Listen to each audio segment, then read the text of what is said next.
Good evening to you. Here we are again talking about our migrant crisis.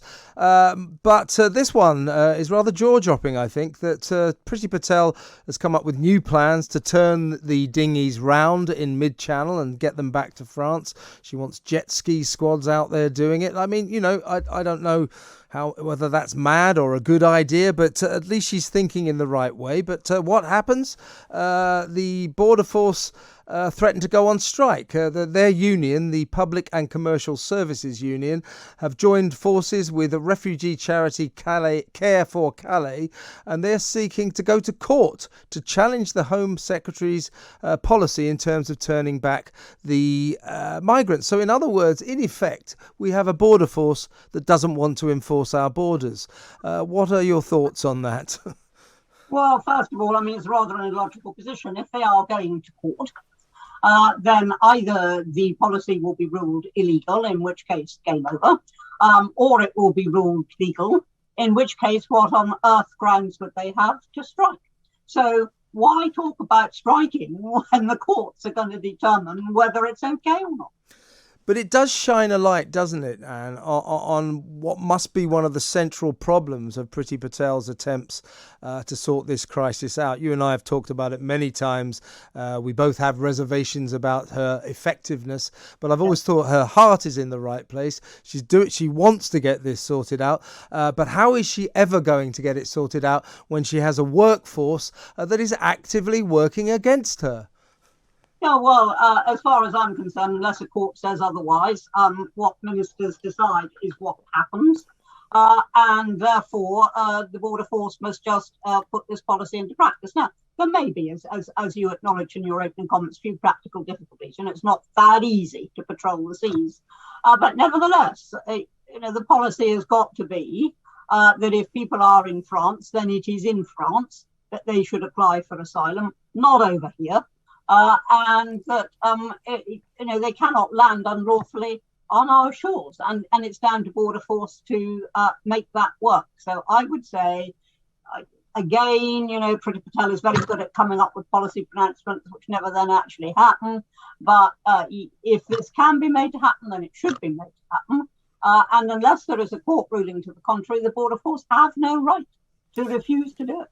But even if they are sort of forced to go about this task, it's quite clear they will not do it enthusiastically, if you catch my drift.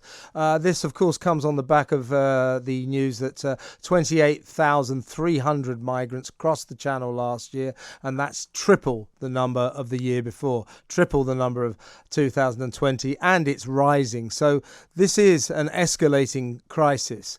And the backdrop to it is a border force that wants to go to court, wants to go to war with the Home Secretary. I mean, where are we living? This is crazy. Well, it's certainly not encouraging. And of course, I think we all remember that a former head of the border force actually proclaimed that borders were a pain in the proverbial.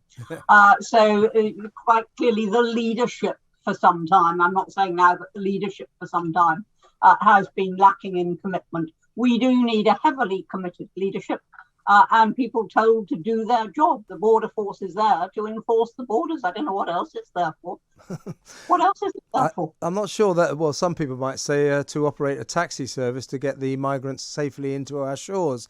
But it's a demonstration of a wider problem that I think we have in government in Britain today, and that is a kind of recalcitrant civil service that isn't exactly right behind their ministers, particularly at the Home Office. I mean, it's quite clear.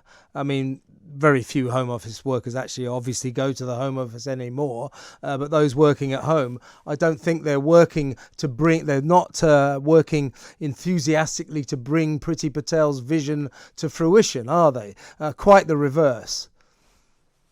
I think that's right. I think the nature of the civil service has changed immensely, even since I was minister, and certainly since the days when my father was a civil servant. I think things have changed immensely. And civil servants, instead of now seeing their prime job as to being to implement the will of the elected government, I mean, that is what they're there for, to implement the will and to make things work, now think that they can have a will of their own. and pit it against their democratically elected masters. Ministers have got to get a grip on this and have got to say, no, this is the policy. This is what you do. You may not like it. You may sometime get a government with a different policy, but for the moment, we are the government with a mandate from the people, and this is the policy. And that is what ministers have to do. And it's down to them. It isn't down to anybody else. I'm going off on a slight tangent here, but it is relevant. Yep. It's possibly difficult to control a civil service that isn't bothering to go to work. Isn't it about time the government cracked the whip and said, you work for us, you're government employees, and we require you in the office? I think, Kevin, rather unusually, you and I are not going to agree on this one. Now, when there is an emergency situation, as there was with the Afghan interpreters, every single civil servant in that department should have been at their desks dealing with an emergency situation. And I suspect that some interpreters were left behind purely because people were working from home and couldn't access the necessary sensitive documents. And I'm certain that was the case. Yeah. In that sort of an emergency, I'm with you. Ministers just say, and heads of civil departments say, you come in, full stop. But in general, I am not against working from home if it can be done efficiently, because I think it has lots of benefits. It releases commuting time to family time. It means that it's easier for women to combine childcare with work. It means that people with huge offices, concerns, corporations with huge offices can reduce their premises. You might get some much needed housing out of that. I think there's a whole range of things that are happening, but I also think something else. This is just a social change. I mean, when the car replaced the horse, it wasn't to everybody's satisfaction. It's an inevitable social change of lockdown. I guess so. I'm a bit worried about you, Anne. Actually, you're going liberal in your old age. I take your point.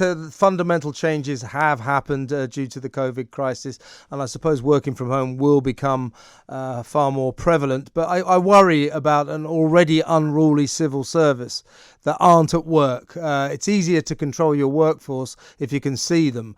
Can I just ask you a final question? Where do you think we're heading? What do you think will happen in the year ahead in terms of the migrant crisis? I can only see it getting worse, can't you? It will certainly get worse unless there's active intervention.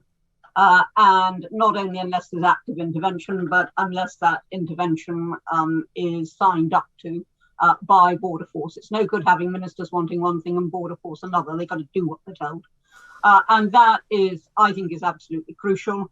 Otherwise, it will get worse, because the fact remains is that this is a very soft touch, this country. People do want to come here, even when they're in a country like France, which is under the rule of law, which is a signatory to every single international convention on refugees that we're a signatory to. They have nothing to fear from France, except the fact that France is just a little bit more diligent about sending people back who don't have claims. Yeah, good luck with that. By the way, thank you so much for your time, Anne. And by the way, very, very happy New Year to you. Always enjoy talking to you. That's Anne Widdecombe, former Shadow Home Secretary.